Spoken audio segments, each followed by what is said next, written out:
welcome back to One Shots. I'm Knox. What up, y'all? It's Kiko. And Nickums. And we are back to discuss the aftermath of the Paranormal Liberation War arc inside of My Hero Academia. This is One Shots. This is our bi-weekly live manga podcast that we have every other Wednesday at about 9 p.m. Central Standard Time here in the States. Then we upload it to Patreon the next day. Then YouTube gets it sometime after that. So you have a couple different ways that you can catch the episode if you miss it live.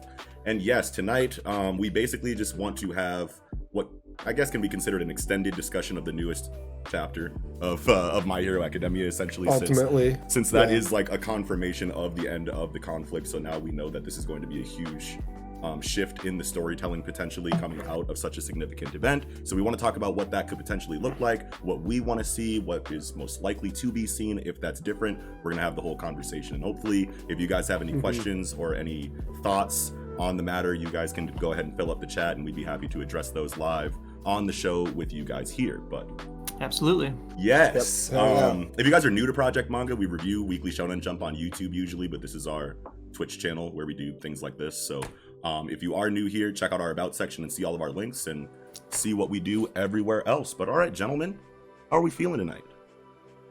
Feeling good. Good. Yeah, it's a good topic to dive a little deeper in, especially like within the confines of our manga review, like we don't want things to get crazy, get out of hand, go on tangents, talk about Hero for 2 hours in one segment. So like, yeah. Which we could good to get easily it out. A lot. Yeah, definitely. So yeah, feels good. Okay, where do you guys want to start the conversation off tonight? You guys want to just because I mean we already talked about the current chapter in our newest review, but was there anything that you guys like specifically, like maybe after thinking about it after the review ended, that you maybe missed something and wanted to get that in there? Because this will be a good time for that too. I don't have that really, but okay. I mean I just the fact that it ends on Shigaraki's like unconscious body being carried to Tartarus is a good place to start, I feel like, right? Like it's hard. It's so ultimately it feels like there's going to be a confrontation between Shigaraki and All for One. Maybe. No, definitely. Do you think they'll put them in that close of proximity to each other if Shigaraki does make it there? I don't think we got the Nomu are carrying there right now. Oh, right. Because they're going to Tartarus right now. Because I'm assuming that's just like, is that what Shigaraki told Gigantomachia is take me to Tartarus? I can't remember. The Nomu. No. The Nomu. Gigantomachia is or Gigantomachia is tied up and captured, right? Yeah. I'm pretty confident when All for One takes over, consciousness of Shigaraki's body. Yeah, that's it says something about time like to free my real body. Well, not only that, but bring me to Tartarus, right? Well, so here's the thing: is that All for One said that Shigaraki, with his quirk mastery of All for One and the quirks that he got, he could, if he was good enough, or maybe have gone through the full incubation process or whatever, that he would be able to use radio wave, that quirk, to give specific directions to Nomu. But since he can't, it felt like All for One took over and did that for him, basically making the move to tell all the Nomu to bring him to Tartarus. And so it feels like that's the immediate next, you can definitely flash maybe to kids recovering. I know people have been talking in chat, Kira, a lot about, like going back to class and what that might look like. Oh, wow. But you guys think that that's what we'll see, like probably right away? Well, no, that's a good question though, because I know that these are completely different situations, but if you look at how the Jujutsu, high school handled the Goodwill event raid, essentially, that wasn't as big, of a situation as this. But right after that, they were like, what are we going to do about this? And Todo and I think Gojo came together, and said, yo, this was pretty crazy. We lost people on both sides, but don't let that interrupt the education of the people who we want to become strong enough to deal with something like this in the future if it were to happen again. So let's focus on those studies despite such a big event, going down right under our noses. Now, obviously, this is a much bigger situation than that in My Hero Academia. But if it did go back to school, I don't know. All it takes is one, big conference, with the teachers and the school involved having a similar conversation as Todo and Gojo did in regard to what to do next. Obviously, the government is going to get involved, but ultimately, I don't think that that's going to put a complete stop on school. Sure, they didn't beat them. They didn't lose. I mean, no one really won. They kind of both lost, you know what I mean? But it's not like the villains completely took over society. Obviously, we're going to see this ripple out into society in a lot of drastic ways, which I'm hoping we'll see in like a tried and true aftermath arc of My Hero Academia. But like, you know, for self-reflection and things like that. But I mean, shit, bro, I could totally see this going back to school. You know what I'm saying? It'll probably have a different vibe. But I could see them still going back, you know what I mean? In the most recent chapter, there was this huge dichotomy, right, between the huge destruction and devastation that Gigantomachia left through, you know, all this huge line of Japan. But then it shifts to places in Japan where there isn't devastation, right? And there's people on cell phones gossiping like, oh, Endeavor better make a statement or whatever, right? So like there's still a large percentage of Japan that's not, you know, nothing's different than normal other than the news, essentially, right? Now, I joked in the chat earlier, like, Deku's going to a hospital. Deku's not going to school, you know what I mean? Like, he's going straight to a hospital. Same with Endeavor and, you know, tons of these kids, right? Bakugo for sure. Like, I mean, I mean, Nijire, like, everybody almost there is going to the hospital, everybody right? Pretty fucked up. Now, how much Recovery Girl can like really, you know, deal with like probably a good 75% of, you know, most injuries, you know what I mean, are going to be dealt with by Recovery Girl. She's gonna put them schmackers to good use, you know what I'm saying? But didn't she say last time, like, Deku, I can't do this forever? Yeah, not for Deku, not for Deku. For the other people, for the other people, she'll do it forever as long as it's within her capability to heal you. But she was just warning Deku, like, yo, you have damage that I can't kiss away. And I'm assuming other people, and I think this is what you're saying now that I think about it, Nick, is that other people have, you know, have damage that can't be healed by Recovery Girl, is what you're saying. I would assume, right? Too big of damage, right? Like too much, or especially at least Deku's going to the hospital. Like he needs like physical therapy, I would imagine, right? Like to get over. I mean, maybe he will never be able to use his arms again, possibly. you know what I mean? It feels like many surgeries. Yeah, it feels like many surgeries before the physical therapy. You know, like it feels like he's got a good 6-month healing. Fucking, you know, and if Recovery Girl can't kiss at least some of it away. I mean, it's. But I don't know. We still have Eri now too. It's like, you know, does Eri start reversing people? This is the biggest question. I feel like is what. Now, Horikoshi knows that he set this standard with, you know, or he set this status quo, I guess I can say, inside of Deku, that his hands are pretty much useless. And if he keeps using them, he won't be able to use them again. Obviously, we know that he switched to a kicking fighting style to kind of supplement that, you know, but he still has used his hands since then, not in drastic ways until right now. We know that he was going pretty crazy with his hands.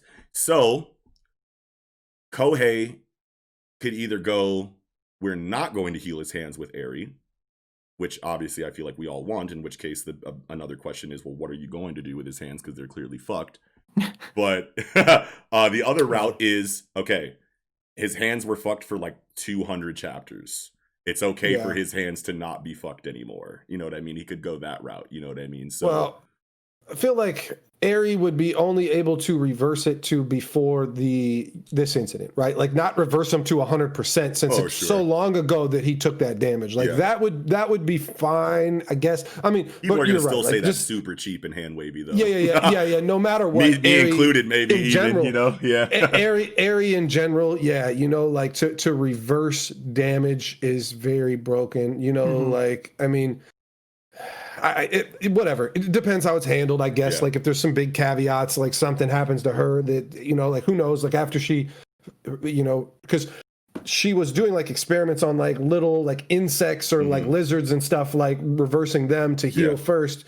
And then her first like big real reversal was Mirio. So it's like, I don't know, maybe she did take some big detriment for that. In a seinen manga, she would have just got Mirio back and then she'd be dead or some shit. Like she used all of her power to do that and now she's like dead or something. They would remove like such a, you know, such a hand wavy situation, you know, in the series. And I feel like a lot of authors would do that. And Kohei is the kind of author that I trust to be able to write Eri in the story and keep her in the story in a way to where she doesn't just become, you know, the answer to everything negative. You know, in the series, you know what I mean? I just can't see how it happens right now. That doesn't mean I think that it can't happen, but she could be the next Recovery Girl, right? Like Recovery Girl obviously has been a thing for a long time. She's super old, and she's gonna die eventually of old age. What was Recovery Girl like in her prime? Was that overpowered in like All Might's prime era? You know what I mean? Like You know, so I mean, if we had a recovery girl that was similar to Eri, you know what I mean, like at that time in the story, then we kind of have a tether, you know, to reality that we can kind of chill on, so we don't have to go like, holy shit, what's going on here that much, you know what I mean? But still, I feel like it would be awkward right now. But there's little things Kohei could do to like butter that up, you know what I mean? For sure, for sure. If he did she can easily use that mechanism. Yeah. You could easily just say like she used all of her ability on Mirio, and she needs a long time to recharge it again, right? Before doing it on other kids or something. Like you could just leave it there, and then boom, you can't hand wave this away. Right. Yeah. I wonder if you could even do something. I just want to say, Office Nike just followed. Okay. Welcome to the stream. Thank you. Man. Thank you. Yes. I kind of lost the train of thought there. Sorry. No. It's all good. It's all good. But no, yeah, saying that Eri, like, to actually give, like, I know this isn't really how it works in Hero too much, but like actually give like a real like caveat to boosting that ability back. Like it's not just she needs time to recharge, right? Like since she's gone through like these new heartwarming experiences of being involved in all these whatever, you know, living a proper child's life instead of a child like enslaved to work for Chisaki, you know, like that. It seemed like her, like, you know, just happiness maybe correlated in like building up whatever bonds and good events or something. Like it would just feel good to have more than just, you know, it'll be back on in like a week. We'll hit somebody else in a week. We'll hit another person. You know, I don't know. You know. Yeah. Got a question here from let's see, Goose King. Do you expect Horikoshi to have his main character to never be able to use his arms again? That would be a big LOL. I feel like I agree there, but at the same time, it's like that's just based on what I know of shonen storytelling right now. I can't picture a situation where an author effectively writes, you know, a main character with a handicap like that. However, Horikoshi, you know what I'm saying? You could argue really has an idea of how he wants, at the very least, Deku's power to go throughout this entire series. You know what I mean? And if that is the direction that he takes Deku, then I have no choice, based on the history of the story so far, to trust that he'll know how to write an armless Deku. You know what I mean? I can't picture it. I can't just picture black whip tentacles. Well, he did use the black whips as like you know, a splint essentially at one point in the fight. You know what I mean? So he wrapped it around to keep something together. You know what I'm saying? So if it does get to a situation where it's like, yo, your hands suck forever. You know what I'm saying? Like you can't do anything about it. You can't heal things. You know what I'm saying? I can see it being like, okay, well, like maybe there's shock absorption qualities to the black whip. If you wind it up dense enough, like Muay Thai ropes or something like that. You know what I'm saying? Deku with Muay Thai ropes stealing on you and it doesn't really hurt him. You know what I'm saying? That might be kind of crazy. I would be cool with that. That would mean that he would have to stay in Black Whip in order to use his hands, which obviously takes away some of his focus and obviously his stamina to keep, you know, that quirk active at all times if he does want to use his hands. So I think that there are enough caveats that you could put in place to make that cool enough, I guess. But I don't know. I'm just trying to make it make sense here. Right. I do doubt he's going to lose his arms generally, right? Eri's just going to undo them. You know what I mean? It's going to be something like that. Eri's going to undo his arms and there could be 100% back to normal or something along those lines. Because I agree, it would be very difficult for a writer, a shonen writer, to make that work. Not that you can't. Not that you can't. It'd just be very difficult. So I kind of doubt it's going to happen. Yeah, the writers in Shonen Jump right now that I feel like that I trust enough to effectively do that would be like Horikoshi Kohei, Akutami Gege, even though no. But you know what I mean? Like Yuji punches you, like that's his thing. So like I doubt that. But Gege, I'm not putting anything past them at this point. And like Tozuka, you know what I mean? Like Undead Unluck could probably fucking pull that off too, you know? But yeah, to kind of shift gears, I mean, when we were talking about Shigaraki going to Tartarus, you know, I was saying, like, is that the next thing that we see, or do we go to school, which we kind of went down that path? But, like, let's go back down the other path of, let's see, that's what we see next, right? So isn't it kind of hard to see Shigaraki winning a battle against All For One right now, being in this state? Like, it doesn't even seem like Shigaraki would be able to even put up a fight at all. It pretty much feels like All For One has free reign over his body at this point. Right? What can Stain do? I don't know, but Stain's gonna get bodied by All For One. Stain's gonna get bodied by All For One in a second. You ain't eating no blood. You ain't getting none of this blood. Come on, man. But yeah, all for one beat him in the all for one space in the ability space or whatever. So like he beat him there. He has taken control of his body for a large percentage of this battle, especially in the more recent chapters. So it does seem like there's not really much Shigaraki can do as far as we can tell, and that ties into the whole Deku saying like, "Oh, you look like you needed to be saved." You know what I mean? And Shigaraki has been groomed and brainwashed into being a bad guy ever since he was a little kid. So like it definitely does seem to be setting up that, as you've said for a long time, Keko, that it's really All for One that's the main bad guy. Shigaraki is not the main villain of this story. Yeah. And it did appear as if he was, but it's not actually the case. Yeah. So yeah, I don't know. But I think that in a series like this, especially with like a villainous landscape, that the kind of villainous landscape that Kohei has kind of laid out, you know what I mean? If there's one thing that we know that he knows what he's doing in that area of, it's his villains, right? So since it seems pretty obvious to me that he's obviously very clearly laid out the Deku and Shigaraki parallel, I don't think that he would throw that away for All for One, especially since this is a story of generational inheritance or inheritance of will generationally. So I just can't see it ending with All for One. You know what I mean? So I don't, even though everything looks 100% All for One right now, I think that is a storytelling tactic that Kohei is using, like everyone look over here, you know what I mean, type thing, you know what I mean? But in the current moment, it's all we got really to go on.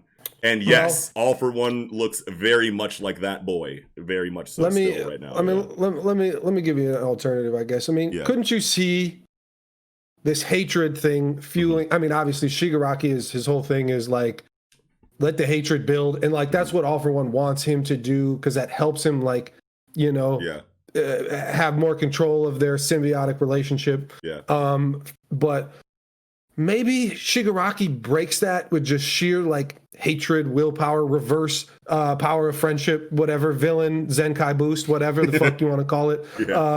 But like he at least has some semblance of a defense against All for One, and All for One did take the replica of his ability and gave the actual real one to Shigaraki, which I assume is for, him to have that control. Like it feels like that was the thing that's really giving him this control, is that you actually got the real one and not the replica, because the replica wouldn't allow him to have this like mental control still. And so I don't know. I mean, maybe it is possible that like Shigaraki and All for One both get away and like from each other, like they fight and they don't die, but they there was a power struggle, and we're like Shigaraki gets away and like only gets like a fragmented part of All for One, like actually All for One pulls the quirk out of him or whatever and does what he needs to do to be revitalized restored adequately enough to resume a place in the story, where Shigaraki also doesn't lose a place in the story,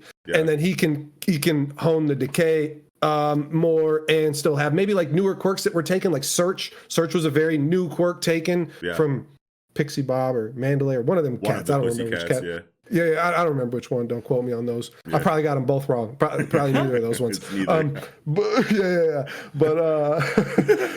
then the master can still re-up on his arsenal, right? Like he can still collect quirks. So like it would be really, really cool though to see 3 parties now, and that Master is after Shigaraki. Shigaraki is defending against Master while also trying to topple the system and take his control and run shit. Master's trying to do the same. Here it's like a 3-way Pokemon triangle almost kind of thing, right? Like so like it would just be that's what I personally like, is to have more parties 1v1.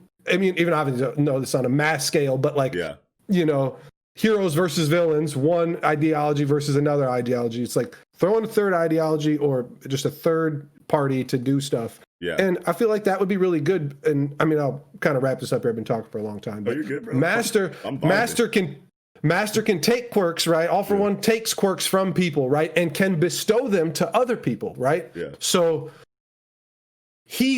I pulled this off Wiki, so this is Wiki's fault if this isn't true. But he says when he pulls the fucking mutant quirks out of mutants, they like are absolved or they're restored to like regular form, and all the like fucking abnormal features go away, right?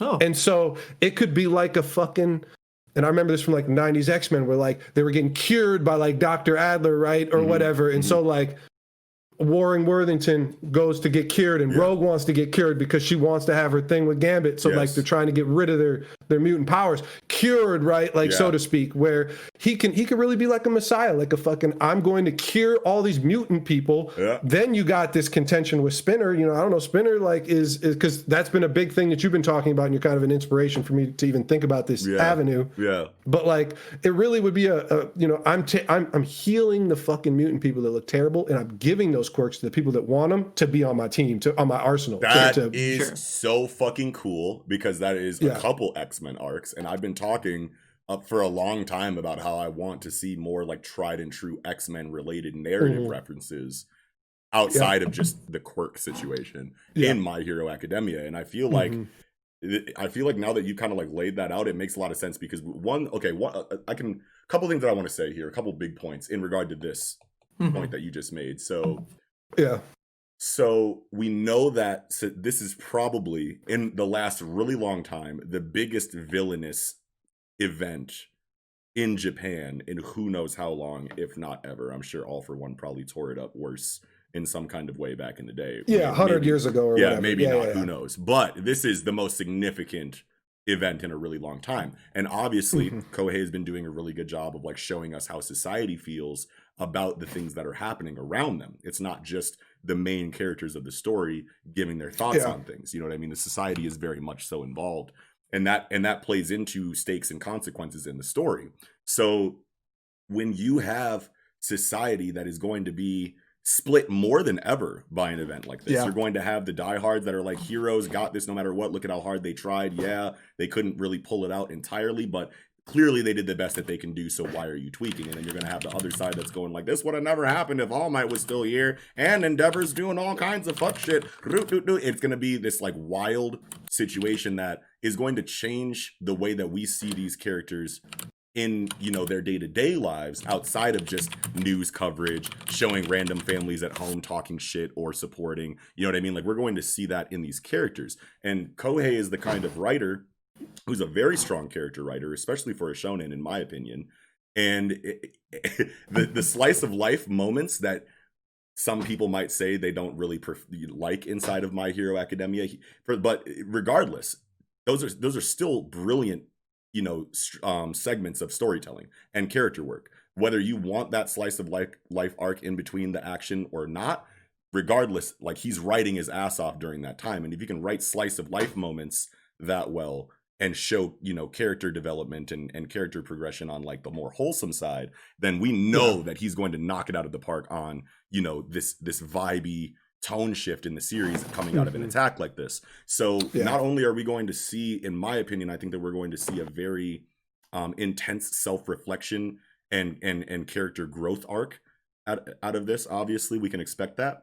But also, as far as what society feels about this, we can see society, like character growth in regard to society, and not in a positive direction. We can see society going like really down like the avenues of like becoming like a darker tone in society, where they're like, you want to know what? We could start seeing them start talking more shit about mutant quirk people. Like we could start really establishing that racism allegory, you know what I'm saying, in My Hero Academia, now that we already have, you know, a darker veil over the series coming out of an event like this. We can start moving into darker villainous storytelling, even though they haven't completely taken over the world. You know what I mean? So, we need Morlocks, right? We need Morlocks. Morlocks, yes. That's what I'm saying. Yes, bro. Morlocks. Come on, man. We need the Morlock arc. You know what I mean? And and when you were talking about, you know, taking, you know, the quirks away from the Morlocks or the mutants, or, you know, the ones that hate their quirk because of how they look, and giving it to people who don't really care and just want to fight, that's a crazy arc plot, bro. Like, for real. Like, I told you guys before we start this, I'm gonna be optimistic and say this is what I want. I feel like there's and I got another like thing to go into in another, I don't know, branch of the story I want to talk about later. But that's the thing. Like, I really feel like, I mean, Horikoshi's done a great job, right? Like, there's been my ups and downs with the story, a lot of it having to do with what I can tell in the art. So that's not really a storytelling thing, right? So, like, you know, I think that maybe for a lot of people, this arc didn't end how they want, with Deku being, you know, like, you look like you needed saving type shit. I was okay with it, as long as we do the next steps, which we can get into after this. But like, I feel like this is a huge step. We need both these villains, right? Because you have, I mean, I think Horikoshi does a great job of making this feel like, okay, you got a Spider-Man with Deku and Venom with Shigaraki, symbiotic relationship type thing. It also feels like a Batman Joker kind of situation, because it's like Shigaraki is very Jokerish, you know, at least in my opinion, you know, it's very it's chaotic good. in that way, yeah, chaotic, yeah, and it's like there's just parallels there that I think need to be explored a little more, and having Shigaraki and All for One in the story, I think it does them. I think that's the most just beneficial path to go for the writer, because there's so much to do with it, right? Like it's. And now that you mention it, bro, you actually did have a really good point, because you were like, because at the second to last chapter, I think it was, when Deku says his eyes looked like they were asking for help, you actually in that review said it looked like it was going to be All for One is like the tried and true big bad that Deku, and maybe with the help of All Might in some kind of way, who knows, you know what I mean, like has to defeat by the actual end of the series, while liberating Shigaraki from that hold. He'll still probably go to jail, or probably still go through the system in some kind of way. I'm not saying that Shigaraki is going to turn into an ally or completely be, get amnesty or anything like that. But it's going to be a situation where, I mean, Shigaraki is obviously going to eventually find out everything that All for One was doing in the background, unbeknownst to him. You know what I mean? That's going to piss him off. Obviously, they're going to have a physical confrontation of some kind, because All for One's going to be like, let me get that body, son. And he's going to be like, you know what I mean? So it's going to be that whole situation. And maybe All for One does win that, you know what I mean? And Shigaraki is just legitimately like, yo, I learned everything. I'm over this. I know I fucked up. I'm still a shitty person, but like, I don't want, maybe my outlook hasn't entirely changed and I'm a good guy now, but like, I'm done with this All for One shit for sure.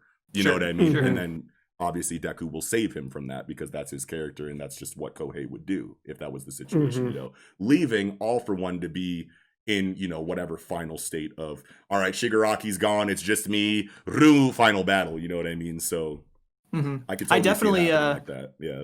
I definitely want the story to go a little darker. I mean, what I've said for a long time, but what I want from Hero is I want more looking at the society, right? Like more of like the racism against the beast type quirks, more about how people with like just generally evil seeming quirks like Shinso, like they're like discriminated against and like denigrated to the, you know, underbelly of society. Like we need more of that to give the villains more justification. You know what I mean? Like a lot of the villains I think are very much like, I'm bad and I'm going to do bad things because I'm bad. And there's not a ton, there's like hints of it, right? And like a lot of it, with like Shigaraki's backstory, we've gotten more of like, like society is not really oriented towards everyone being equal in terms of their quirks, right? So I want more in terms of the society and its dark aspects. That for is sure. Literally the number one thing that I feel like we all have like the one thing we want to see from Hero. Obviously Kiko wants more governmental influence and which I will talk about at some point. Well, I knew we were going to get there eventually, but I know specifically that Kiko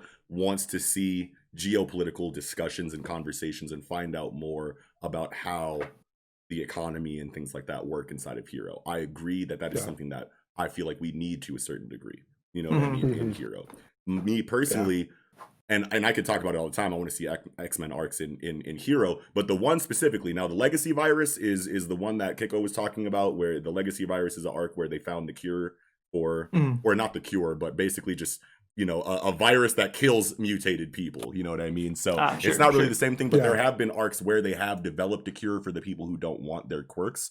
You know what I mean? That doesn't kill you. You know what I mean? So there are those there, and I do want those, but more than anything, I definitely feel like if they're going to establish a mutant style quirk to where people look, you know, not less than ideal, very like inglorious depictions inside of characters because of their mutation, making them look like reptiles in you know, as far as Spinner goes, or you have 17 eyes or whatever the fuck Shoji's quirk is. People like that will get discriminated against, and they should get discriminated against. You want to know what? I don't want to say they should get discriminated against because that's fucked up.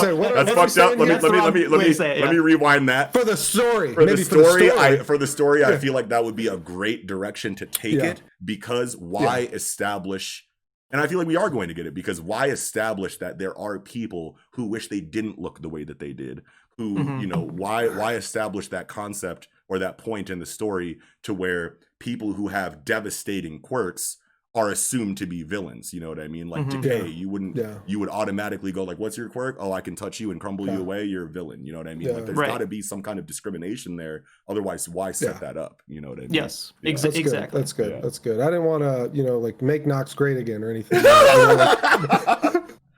Welcome back to Project Racist. Here we are again. But yes, I mean, we could shift to governmental type let's stuff do that. if we want to. I'm so down for that. I would love to hear your thoughts. I mean, that's huge for the implications of if a major portion of Japan is completely destroyed, tons of people died, tons of heroes died, and we're about to have the biggest villain that society knows about be released from Tartarus. Probably, I don't think the heroes are going to be able to stop it from happening. Given the current state of things. And there are, white morality side characters that know that is probably where these characters are going, even though they haven't straight out told, yo, heroes, we're going to Tartarus. Like, somebody on our side is going to have deduced that. You know what I mean? Yeah. So maybe. But regardless, society needs to comment. You know what I mean? Like, knows for sure, at least, that Shigaraki he would be the most worried. He would be the most worried. Yeah. Sorry. But yeah, no, we need like more coverage of like what would happen to a society in this state. You know what I mean? The economy would crash, like tank immediately. I mean, what do you think, Kiko? Go for what your thoughts are. Yeah, I mean, you can't level cities without taking an economic hit, right? So like we couldn't just not ever deal with that in Hero, and that can be fine. We don't have to go into the economics if we really don't want to, but we kind of already have is where the waters get muddy. We've talked about like Hero merch sales, and we've talked about like fucking how their popularity is basically their paycheck.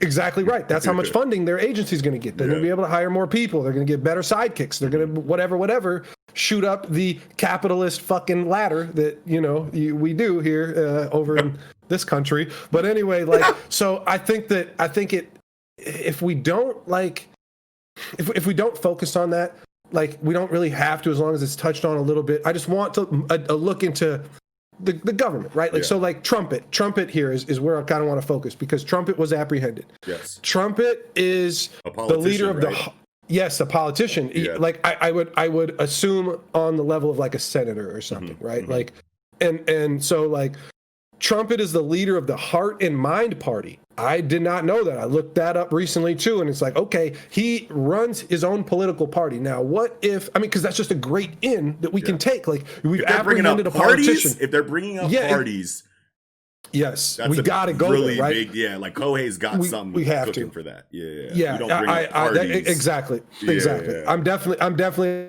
So it's like, are there other members of this party serving in office right now? And if so, what happens to those people, right? Like, we need to investigate the fuck out of y'all now, because a big question. Yeah. It's like, how big is this political party? Is this a fucking, independent fringe party, like smaller than the Green Party, or fucking that just, I doubt it. I don't know how Japanese politics really work, but like, well, I mean, this would be my hero politics probably, since heroism is so intertwined and everything. They couldn't possibly try to use something that we could say is like resembles our political system. Yeah. Mm-hmm. And why would you make your story that boring anyway? Obviously, it's a superhero story. Make your politics super. You know what I mean? Yeah. And that's why I think like Trumpet is just a good in to explore this direction, especially when it's like, okay, you can have this, you can have Tartarus stuff at the same time. You can go back and forth. Yes, I would love a parallel story, like plot point, like story arc. You know what I mean? That followed two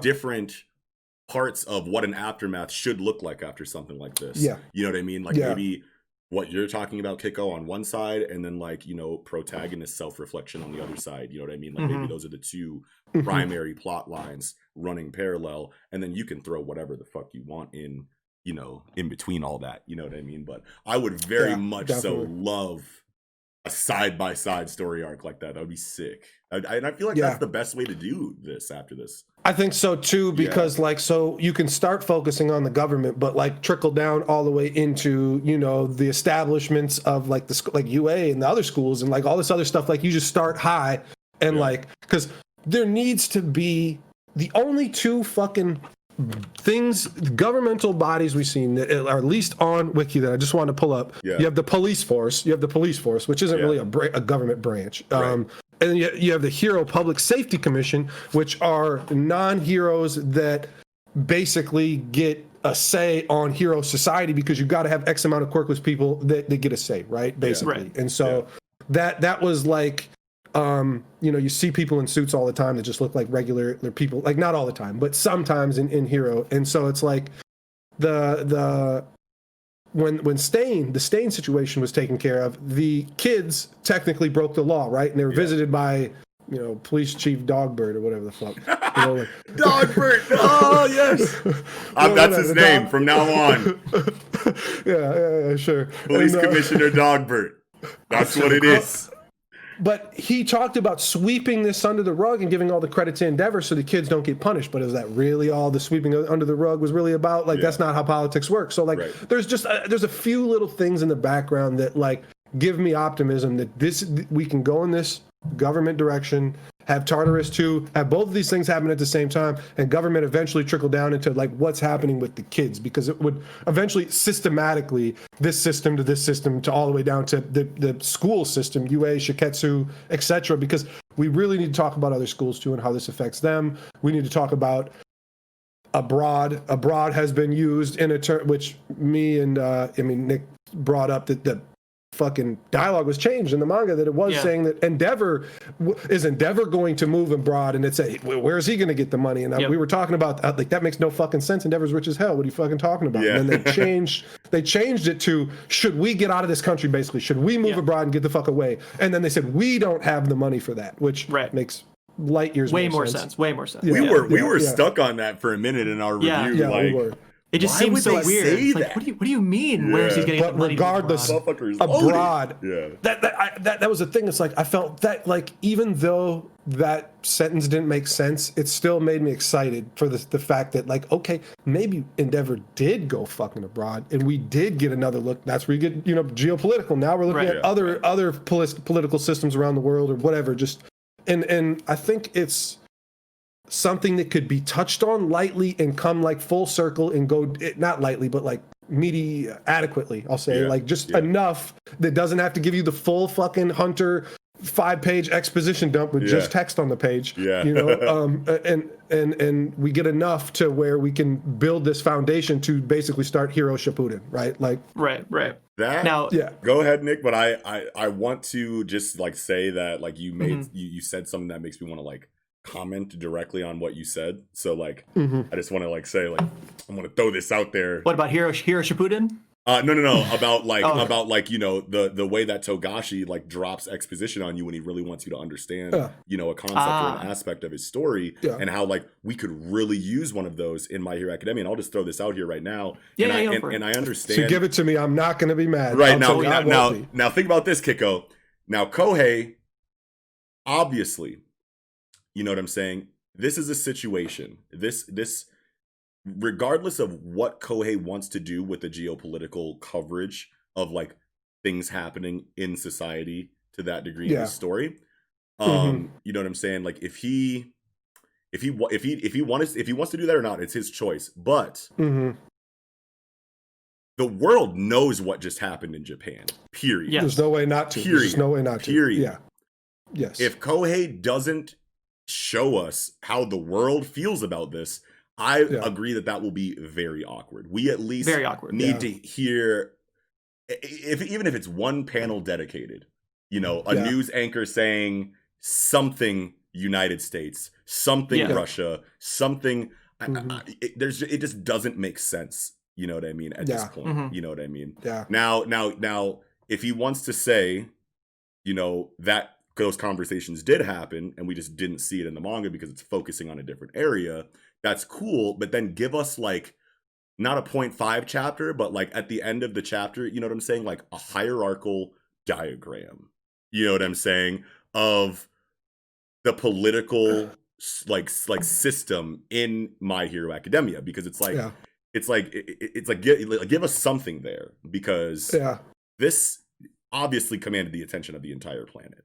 This is too big. Now, think about it. If something like this happened here, the whole world would know about it, period. And this is a modern story. You know what I mean? So imagine not hearing, like, it doesn't even make sense for Japan to not be talking about what America and Russia think of this. When it's like the fourth biggest economy in the world or something. Right.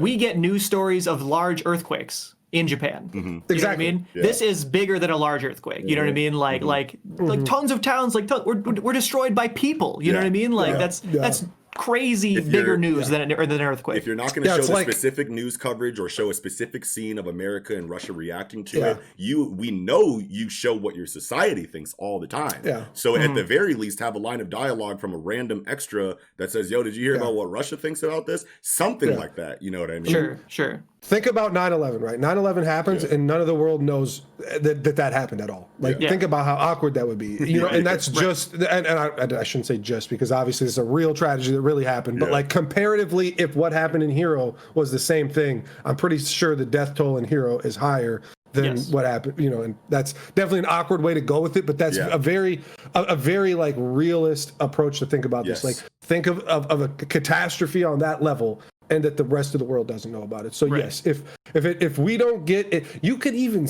like this would hurt me, but like if you did it at the end of the day, maybe I'll swallow it and just suck it up. But like if you're just saying like the world is on notice, right? Everybody has taken notice to what has happened in Japan, and every world is going through some type of or every government is going through, every nation is going through some type of reform because of it. And they're all changing their shit up because of what happened in Japan. That'd be sick.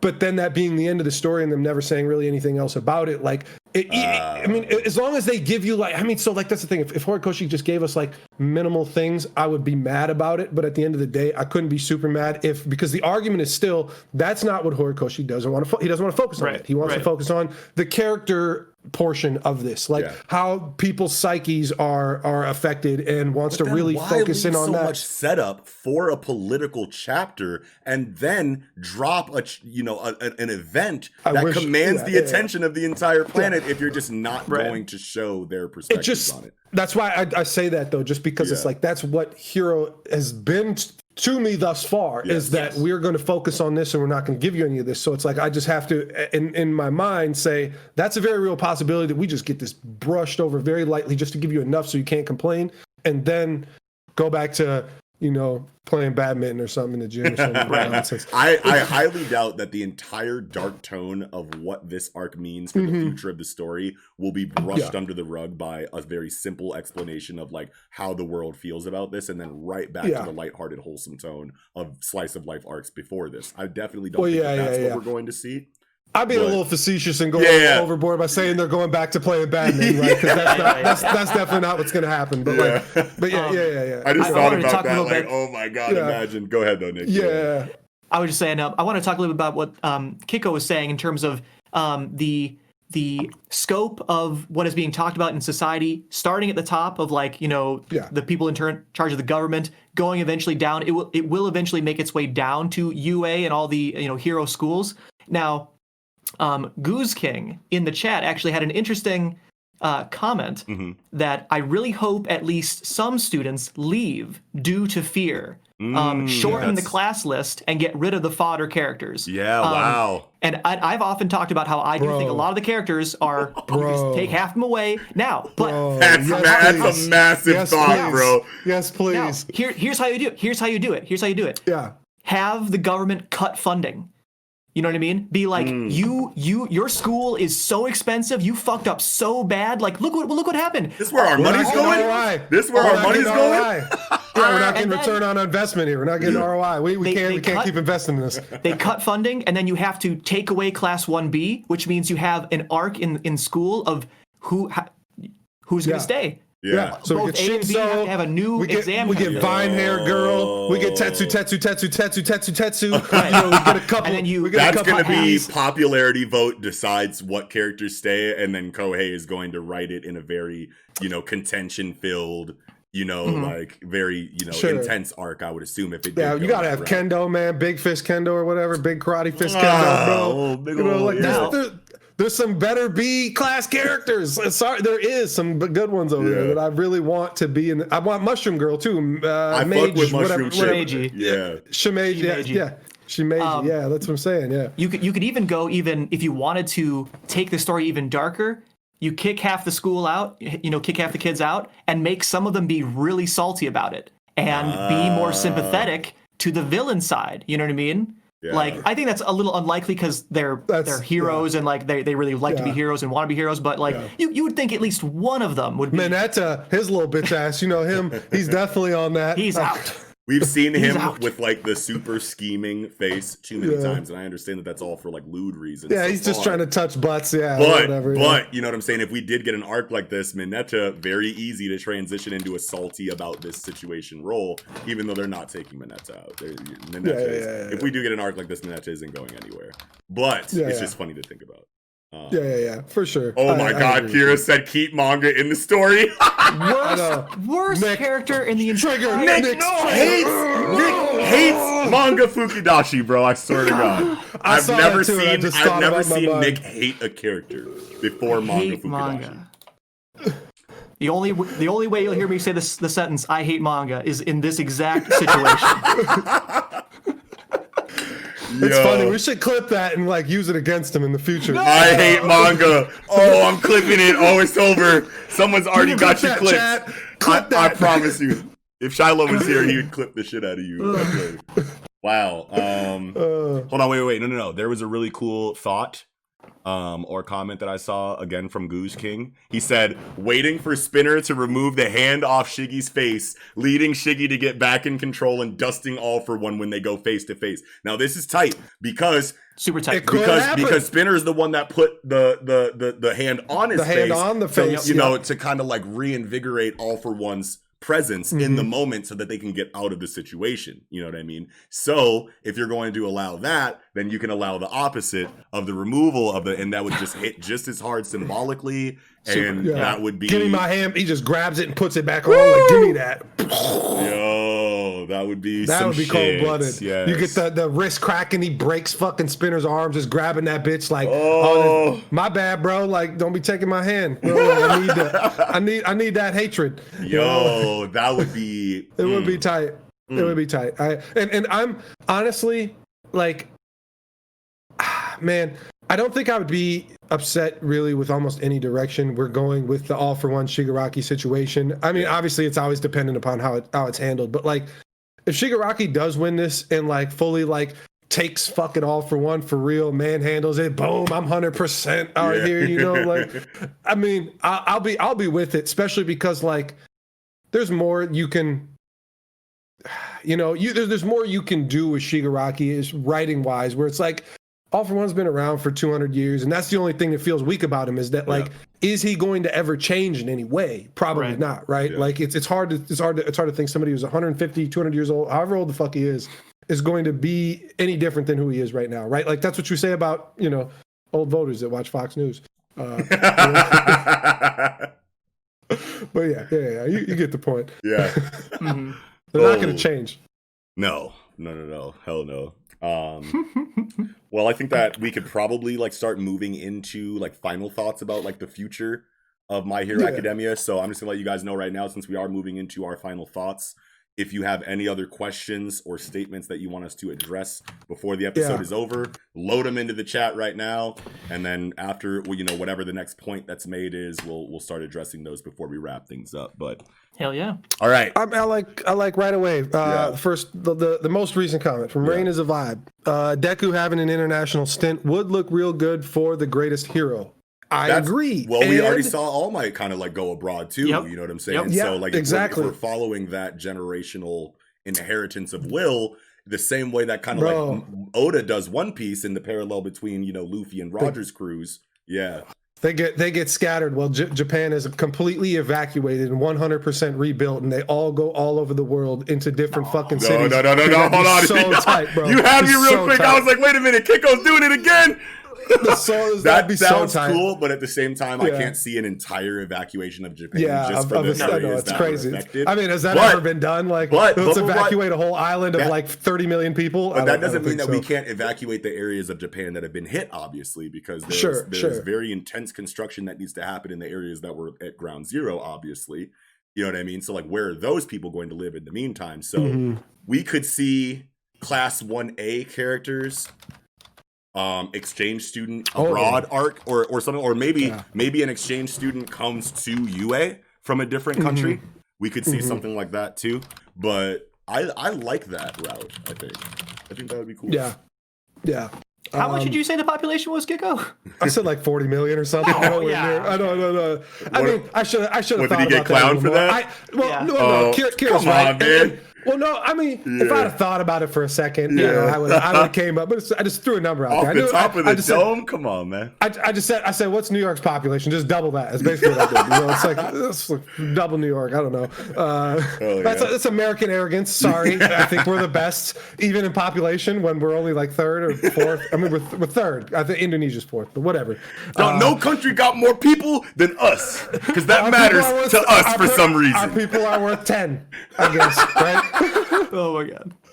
But anyway, we got to talk about Kira. She's got, let's see, addressing Deku's lack of acknowledgement of the societal problems leading to villainry when he wants to be the number one hero. Like, that's what she's been saying in this chat for a good minute now.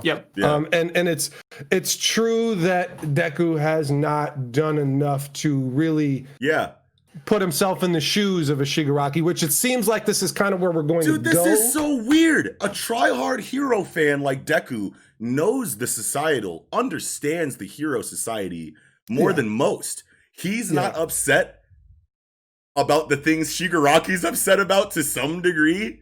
You know, we've never heard Deku go like, I don't know if I agree with this system entirely. But that to me is like has been a major problem for me with all of the heroes and the entire story, right? Like the villains very much say that like society sucks, right? But we don't dive deep enough into society sucking, and like none of the heroes care. Seem to care, right? It's all like you're a villain. I feel like Kohei doesn't want us to agree with the villains too much, so it doesn't. So maybe he doesn't show now. In my opinion, I feel like you can do a lot with really honing in and focusing on just how much your society sucks if you really want that huge growth moment of reforming it later on in your series.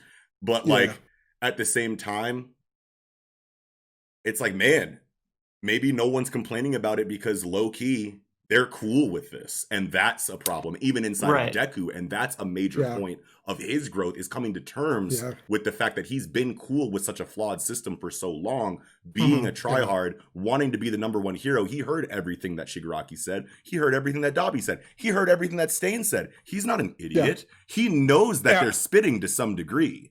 At this point, yes. At this point, yes. Like regardless.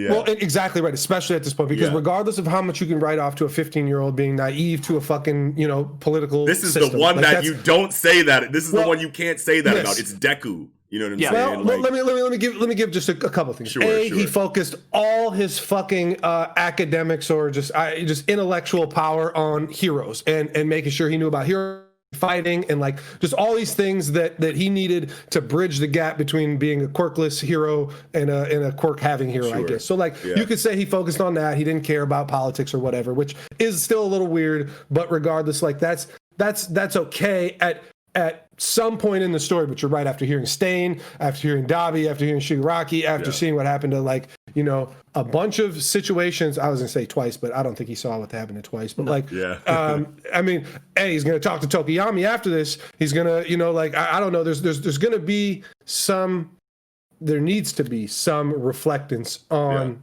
what we're talking about here, because it's I won't say it's too late in the game for it. I won't say that yet, because of, again, giving him just the benefit of the doubt of being a kid, focusing on all his mind power on how to be a hero. Like, that's fine for X amount of time, right? Is that time up? Probably, yes. And should we have saw it earlier?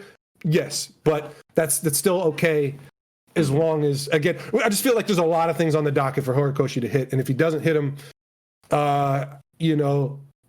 it's always, again, going to be dependent on how it handles and like what order, like, because you can't just give us all of this right now, right? Like there has to be some orders of operation that we feel like Kohei should hit.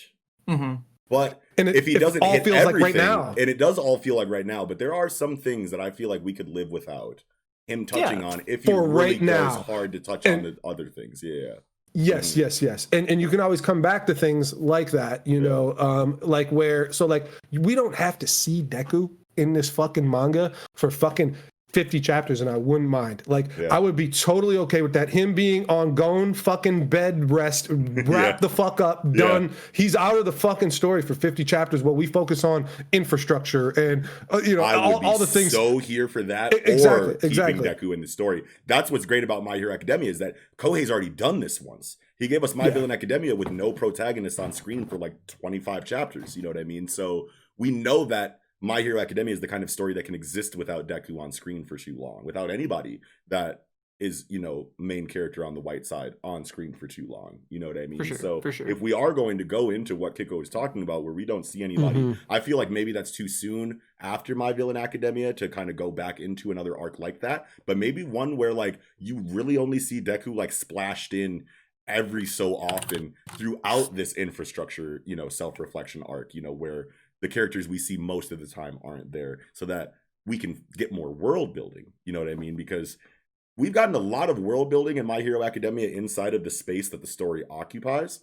But like, obviously we don't have like, hard numbers, in other areas of the world as far as story build or as far as world building goes, obviously. But I don't think that My Heroes really needed it up until this point. But now I'm very much so on, I subscribe to the idea that we should get a massive governmental chapter, at least chapter of some kind. You know what I mean? Yeah.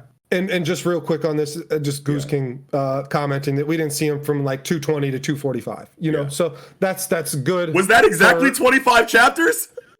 I mean, cold! I was gonna say it is according to his math, but I'm pretty sure he's estimating, but regardless, that doesn't matter. Yeah. Maybe he's dead on. Either way. Come on. I think that that just gives us optimism for this possibility. Yeah, like definitely. Like I said, I think it's too early to completely go My Villain Academia with another arc and leave everybody out. But it is, I'm totally cool with Deku here and there. You know what I mean? Still, if we focus on the government and we focus on Shigaraki at the same time, like I said, you can go back and forth, the double story, the double, and this one with the government eventually trickles down to Deku at the end of the day, because it's just society, boom, boom, boom. Just levels up to the shit. There's got to be a common denominator to like cohesively wrap everything together if you're going to have a double. And eventually story arc. that plot path leads to Deku getting back into gear, whatever, getting ready to do hero shit again. Whatever, Dude, there's so many great ways this can go. Yeah, there really is. There really is. For real. I before this conversation, I thought there was like one way we should go with this. No, I got one way that I felt strongly about, but now I feel strongly about multiple, I guess is what I agree that there is definitely paths to go that a lot of them can feel right. Some feel wrong, but regardless, it's all going to be, how this is handled. And at the end of the day, like, as long as we're going to get some little bits and pieces of these things, that we don't have to wait too long to come back to them. Like, I don't want to fucking come back to them in 300 chapters, then that's a fail. Like, but if we touch on this, touch on that, touch on this, touch on that, and then kind of go in like the cycle of, okay, we're going to come back to that first thing we touched on and do something like that, where if we want to hit multiple plot points all at the same time, just round them off well and make sure we're getting enough of each of them, so we're at least satisfied for the next gap in that information that we want, right? Here's an idea. Here's an idea, Kiko. Would you fuck with this? I just thought about this. Boyd625, thanks for the follow. Cheese Curl 143, you followed a little bit earlier. Didn't get a chance to shout you out, but thank you very much. Welcome to the stream, guys. Thank you. But now check this out, Kiko and Nick. I'm talking to both of y'all because this might be cool here. Okay, so picture this: we don't get any governmental, geopolitical, economical talk coming out of a situation like this, which would obviously have the audience going, what the hell? At least us, we would be like, what's up? You know what I mean? Then the Paranormal Liberation Front and the League of Villains that are left, whatever combination of them that are still out there, they go, Japan is too hard to fight. Oh. Japan beats our ass every single fucking time. This was our best shot. This was the best opportunity we had to get Japan. And and no one won. We didn't win, but no one really won. That's not good enough. Let's go fuck with America. Let's go fuck with, you know what I'm saying? Like, let's get out of Japan, go somewhere that's easier to conquer, establish country ourselves that, there. Doesn't have such a prominent hero society. Exactly. Let's go fuck with a weaker country, set up there, then come back to Japan once we're cold. You know what I'm saying? Or even a country that just has more, like, I don't know, base problems. I would say America. Okay, so like because Japan is, I won't call it an isolationist country, but like the primarily there's Japanese people who live there, right? It's not like America where we have people of all races, right? And everything, religions and whatnot. So it's like when you come to America, there's so many other things that are dealt with, and like racism and inequality and justice. We're too and all that occupied with other things. We're not going to be ready for a villainous sweep like that. And that's what I'm saying is they can take advantage of that because it's like inequality is a big thing over here, right? Like so it's like so it would maybe fit the bill for them to come here and maybe work their way in through the mutant quirk people that are discriminated against more in America than Japan because it's fucking America. So you go there. Now Spinner is king. Check it out, you guys. We got a motherfucker named Stain over here in Japan. Guess what he told me? All right, now y'all are all on my side. Whoo, that would be... Come on, bro, stop. If racism against mutant style quirks is way more prominent in the West in My Hero Academia's story, and motherfuckers go over there to the West be like, yo, that's racism? Wild. Oh, what's that? Come over here, you know, to the Paranormal Liberation. Bro! So I want to piggyback off this with a comment from Nowo1OS or whatever, Nowo-Los. I'd like to see Deku, is what he says, unable to be a hero for a bit and kind of just see what the world is like, see the aftermath, see the world's underbelly, see the people that society, aka capitalism, leaves behind. Now, this could totally work, especially if he does go abroad, right? Like let's say he his arms are really fucked up and he really can't be a hero and he has to lay low, puts the hood up, he goes incognito and he just goes out into the world and tries to... Let's go see how heroes operate somewhere other than Japan. I've been a huge Japan hero fanboy. I kind of know what's going on in the West. I kind of know what's going on over here, but maybe I should just go see because shit is drastic over in Japan, and clearly we're going under some kind of like new, you know, reform or shift in our status quo of some kind. Let's see if maybe America has experienced an attack like this before or something similar. How did they deal with that? Boom, boom, boom. Bro, so many possibilities. Now, these are things, now we're getting into the realm of things that are very unlikely to see. Very unlikely. Based on the history of My Hero Academia, focusing solely on a small area of Japan, the whole story. But these are really cool things to fucking think about, man. Yeah. Thank you so much, chat. Goose King, Nowo, Kira, everybody for throwing such awesome thoughts out there. You know what I mean? Yeah, definitely. Like, this is really fucking cool to think about. Even if it's unlikely, this is tight. You know what I mean? Yeah. I mean, this is the best part of reading stories, right? Is to it's to say, hey, what do we want, and like just kind of come up with the fantasy of like what our story looks like in the future when it's our story. Really, it's not Horikoshi's story anymore because we're coming up with what we want. It's our shit now. Sorry, Kohei. Yeah. If you ain't listening to us, you know, we're telling you what to do because we're better writers than you, even though we don't write shit. I mean, me personally, I don't write a goddamn thing. I'm lucky to write my own name on a piece of paper someday. But yeah. Like, it's definitely fun. This is the funnest part of it, honestly, because I'm really optimistic. The things that we're talking about, some of them are going to happen. Not all of them, but some of them are going to happen. There's one larger thing I want to talk about before we end today. Yeah. And a few people in the chat, like Barikwa, have mentioned it. What's the possibility of a time skip? Right. I want it. Now, as much as possible as any story, really. I think it'd pretty much. I think it would hit so hard. You know what I mean? Like a time skip, and then assume you like end the Tartarus invasion with like All for One breaks out. Yeah. Boom, time skip. Yeah. And then you wake up, maybe Deku wakes up out of a coma or something. You know what I mean? I don't know, some way to like skip that time. Yeah. And then society's really bad, like really bad. You know what I mean? Like it would just like what happened while I was asleep? To go really dark. And it doesn't need to be a coma, but just like something to like turn the story dark would just hit so hard. Yeah. Somebody in chat I think said something really similar to that a long time ago. And it's probably going to take way too long for me to find. But While I you're think looking for they that, finished it off. Oh, go ahead. I just want to say I think they finished it off with saying danger sense is the thing that woke them up. From the coma. Yeah. That would be sick. That would be sick. So yeah, like I don't know. It felt like similar things, but yeah, I would really love that. It makes a lot of sense for him to really, because like a coma is not out of the realm of possibility with as much damage he's taken. Right. You know, so if he's literally unconscious for 30 chapters, whatever. Right. I'm with it. Now he wakes up in America because you had to protect him. The easiest way to protect him is to get him out of Japan, away from All for One and Shigaraki. That'd be okay. So much possibility. As far as the time skip goes, originally I was talking about how say the heroes completely won this war, right? Yeah. Obviously, casualties happen on both sides, but they won. So society is like, yo, everything got fucked up, but you pulled it out. It's like fucking All Might's here or something. Holy shit, you guys did it. You know what I mean? Boom. Yep. Society is lit. The world is lit. And then boom, time skip into My Hero Agency. You know what I mean? Mm-hmm. And now we see that Deku, is either a sidekick or has his own agency. Fucking Tokoyami, everybody, like they're in, they're officially not students or whatever. You know what I mean? And now it's the agency. Give Tokoyami a spinoff. Yeah, I'll read that bitch. Tokoyami Batman spinoff, bro, where it's like only nighttime adventures, just Tokoyami. Like, see, this is what I've been talking about. It's like, man, if this Paranormal Liberation War didn't happen, and like the really drastic villain shit happened way later in these characters' lives, and we got to see them grow up happily into, professional heroism.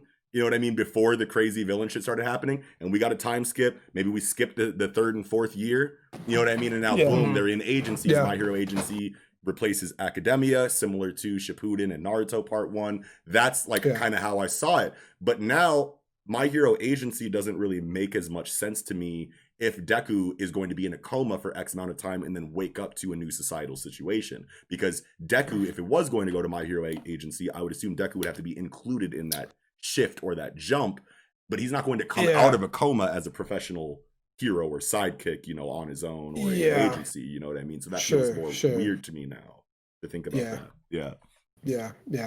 And it doesn't have to be a complete societal shift, of course. It just has to, start on that path, I guess. But yeah, like him waking up in America and just, start being a hero in America, like there would have to be, I don't want to say setup because not like set up before, but like setup that's off panel. It's not on screen. It's like, hey, our government talked to America's government. We said, hey, we got this big, one for all hero. He got all Mike's quirks. So like, we all know that now. We need to get him out of Japan and let him, do his thing over there. Whatever discussion needs to happen between governments, like that can happen where that's totally fine then for him to move over there. But like, just waking up and being like, I gotta just hero again. I don't know. There's definitely got to be there's got to be something that happens. Obviously, some rehabilitation of first his body, which that can be montaged or even just explained away. Yeah. But like him, how he's feeling, like his psyche now at this point, like how is he looking at the society? How is his outlook skewed in any way now, which it doesn't really seem to be with his last thought. Like, you really look like you needed saving type shit. Like he seems like he's just going to be Deku no matter what. But hopefully maybe we I don't know, explore. I would love to see some growth on Deku's side, either in the form of him not abandoning if your eyes show me that they need saving, I'm going to save you despite your history in the world. You know what I mean? Like that, like I want him to stay Deku as much as possible while still growing in the areas that make sense. And if the author, if Kohei wants to keep Deku without trying to, challenge his morality in any kind of way, or do any of like the storytelling mechanisms that we see more of in this newer Shonen Jump landscape, then like I would be fine with that. But I'm always going to think, because Kohei's going to write the shit out of it no matter what. You know what I mean? So if things go the way, like a completely opposite from, or not opposite, but I mean, if nothing goes the way that I want, I know that Kohei for the most part is going to write something better than that anyway. Yeah. You know what I mean? And I can trust him to deliver on that at this point. But like, if we did get, you know, a Deku that was still Deku to the core in all of the ways that makes sense, but changed in these, like, you know, I got a different solution, ways, then I feel like I would fuck with that or not. You know what I mean? I feel like it would be fine either way. I think that it makes it okay if Deku has a total society like outlook overhaul himself, and he's starting to really take on, or not take on, but just take in and really absorb these villains' ideologies and realize how flawed the system is. But that further fuels him to save Shigaraki, right? Like that would make sense, that it would further fuel him to save Shigaraki, which that's a good way to do it, instead of just, I need to save you because you've been mistreated, right? Like it's really good that way. The reason is because say Deku wants to save Shigaraki. Yeah. What is he gonna do? Right. What you just ask him politely? No, you would have to understand his perspective. Everything. Yeah. You would have to understand why he's so angry at the society. And then if he did, he would see that society is in fact messed up in some ways. And that would be a perfect segue into actually being able to save Shigaraki only by understanding how bad society is. Yeah, for sure. So here's something that I want to introduce to you guys, because I think that this would be cool too. And this is kind of like similar to Kiko's idea of, you know, the implications that Chapter 1000 of One Piece had in regards to Luffy's character. So if we see Deku go through a I can't fight, I'm here on the sidelines while my body is recovering, learning more about the world, and we get a Deku that still wants to be him and is still him to the core, but his outlook is challenged in a way to where he's not teetering on the line between hero and villain, to where he's not like, I feel like these villains are spitting and I want to support them, but more so I want to take what the villains want and implement it in a way that is okay for society. Villains want to just completely kill everyone that's not a real hero or whatever, and then change society through waking everyone up to seeing what's wrong with it. Deku can go, here's what's wrong with society. How do we change it amicably? You know what I mean? How do we change it legally? How do we change it? You know, like we could see a Deku, because ultimately at the end of this story, Deku has to be better than All Might was. And if all Deku does is just be the next strongest one that saves everyone like All Might, no, there has to be some kind of societal reform that's brought about by Deku, so that he can legitimately say, I'm doing more than All Might ever did. Now I'm changing the world, period, not just being the best hero in Japan. Yeah. Right. The whole hero system is different now after Deku. Yeah. Sure. And I think that's how you do it. Strong. I feel like it's very necessary. Like I agree, because it's like, you can't just write a story where you're this, like, you're the same as All Might but Deku. No, you got to do more. And even if Deku has like the quirks now, and he's like a better savior and can save people even better than All Might, that's still not enough, because if it's just saving people, like, you know, their physical actual well-being, but not like their mental and social societal well-being, like that's not enough, right? So exactly, I love it. Very, very firmly agree. Yes. Cool thought. To end I mean, I don't know, to end the conversation on. And obviously we can keep going, you know, but we are approaching like the hour and a half point now. So I feel like this would be a good time to wrap up a conversation like this. I mean, obviously we can keep the conversation going in Discord if you guys want to join it, which you can find in the About section of our Twitch channel. Eventually we'll get Nightbot set up so I can just type in a code and you get all of our links. But until then, visit our About section, go to YouTube, search Project Manga, see everything that we do. If you guys were late to this discussion, it will be on Patreon tomorrow, or YouTube will get it, I think, the Saturday after today, I think, is usually when it premieres. This coming Saturday. Yeah, this coming Saturday. This that was VOD. a weird way to say that. This my bad. This coming Saturday, the VOD for this conversation will be premiering on YouTube. If you showed up late and you want to hear the whole conversation, either sign up on Patreon or catch it on YouTube. Either way, this was an incredible conversation, you guys. Thank you so much, chat, for your participation. You gave us a lot of really cool questions and ideas to discuss during the stream. This is why we have this show. So every one-shot episode that we do, whatever thoughts or questions you have related to the topic, load them into the chat, and we will do our best to address them during the conversation. But hell yeah. That is going to do it for this episode of One Shot's Paranormal Liberation War Aftermath discussion. yeah, guys, I think we did what we needed to do. If you guys have any other questions or concerns or comments, feel free to hit us up either in the comments section when this VOD premieres or in our Discord or anywhere you usually talk to us. We're on Twitter. We're everywhere. So holler at us. But all right, we're going to go ahead and wrap it up, you guys. This is One Shots. I'm Knox. Peace, y'all. It's Kiko. And Nickums. And we will catch y'all next time.